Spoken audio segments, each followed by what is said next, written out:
Hey everybody, I wanted to record a little video today about in our quant data and AI series, but I wanted to go a little quant, focus really on the investment piece and trading. Uh, One of the reasons that that's interesting to me is the the challenge for infrastructure and also for managing that kind of uh, that effort, right? So typically, when you're working with data science, you may have in a regular in a non-investment company, you may have a number of different problems you want to solve. They may be relatively stable, and you're kind of going to maybe pick the ones that are most important and kind of stick with them, and then you're going to tune that over time, right?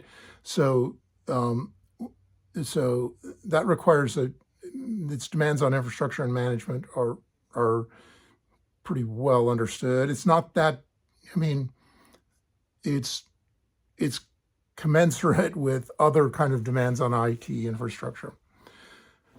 When you're in investments, though, really what you want is for every model you get, or at least every trading strategy you come up with, to be highly orthogonal. You really don't want a bunch of, for one, you don't want to develop a trading strategy and then tweak that. What There's a number of reasons behind that, but then let me just get this out. So you really want things that are very different from each other. Not only that, but you want data and an approach to modeling that's different from what anyone else is doing. Not anyone else in the world, right? Because at least in your in the space of assets that you're managing. Um, so you're not really trying to go, so what are the fundamental problems, that I need to solve in this space in terms of, is it weather and it's something else? No, that's not what you want to do. You want to figure out, because if you solve, say you're trading commodities and you come up with a good model for weather, um, and your model is as good as Citadel's model, right, for weather, right? So it's as good as Citadel's model, right? Imagine how hard that would be to have a weather model that's as good as Citadel has come up with. I just, incredibly hard, right? Um, your benefit for doing that is zero, right? Because likely they're going to be able, they're in many cases, then all you're doing is competing for the same alpha as Citadel. That's not what you want. So what you're really looking for is some tiny, minuscule piece of information that is an advance on what you know on what you know, and that no one else knows. So, for example, ideally, it's based on some data that you have and no one else has, right? So, um, I don't want to use too much math, but this is a concept called orthogonal, right? So, you just want to. It should be, it should be different. Its risks should be different, and it should be different from what everybody else is doing. So you want, or maybe probably the easiest way to say it in English is edge. You want to trade, you if you're building quant, right? You you primarily you want to trade in an area where you have an edge and nowhere else, right? You don't want to just go trade out just kind of pick areas or strategies to trade in where you're pretty good or near the top. You want to kind of not trade at all unless you have an edge, and only you want to only trade when you have an edge. So you're looking to kind of focus on something that you're either unique on, or that something that no one else is doing, or maybe even an approach that's very different than someone else is taking. So maybe it's some data that is not unique to you, but you want to take an approach that's very different. This is just so critical. I mean, that in and of itself, we could just stop the video. That's basically it.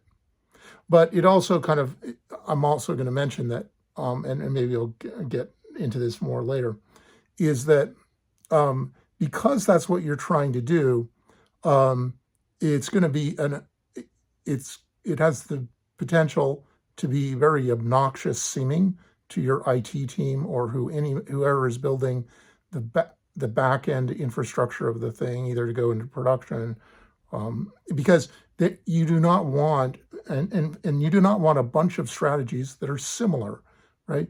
And you do not want one strategy that you're just making a little bit better every year or every month, right? That's no good. That's not what you want, right?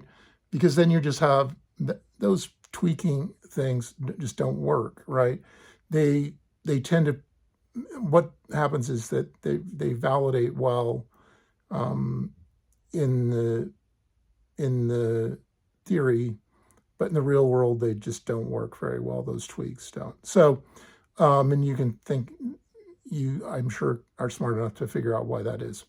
But the thing that you got to mention to your IT team before you start, either you just build a separate IT structure and it kind of doesn't, it kind of is separate, and kind of interfaces couples loosely with your existing IT infrastructure. I mean, this is a boring part, but it's kind of interesting to me. Or you get the IT team on board and trying to understand. You don't want kind of some common infrastructure for all your, that's pretty restrictive for all your models, right? So that's the opposite of what engineers do, right? They want to make something that's generic but is common across all things because it's easier to maintain, right? So there's a bit of a tension there.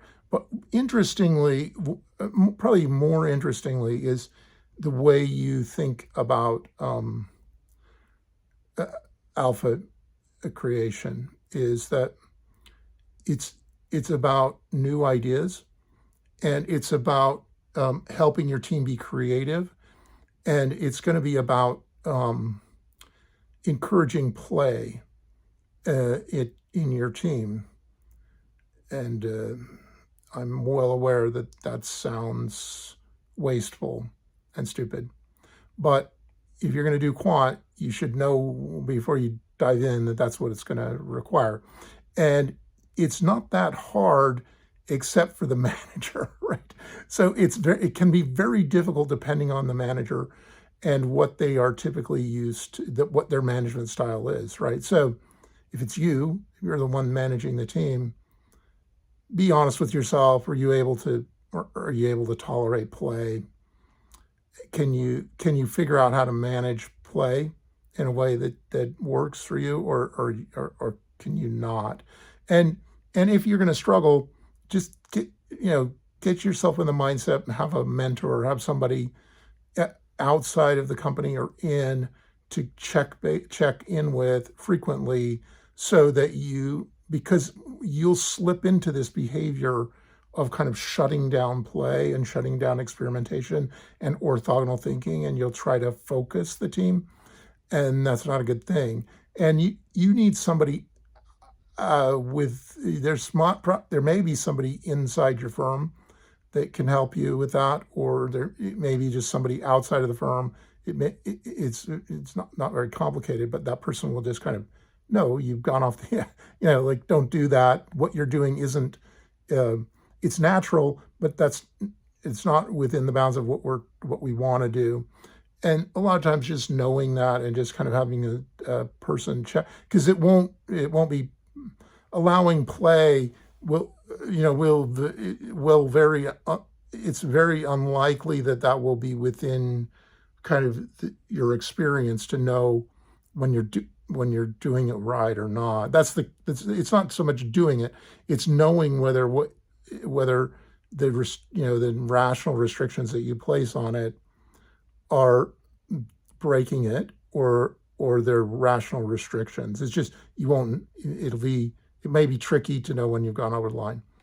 All right, I think this is good enough. We got a long one last time. I think I would like to do a little bit more on quant for investment and trading because I think there's a lot to discuss and it's kind of fun. I also think that I also think that it's kind of overly mysterious and it's not that complicated.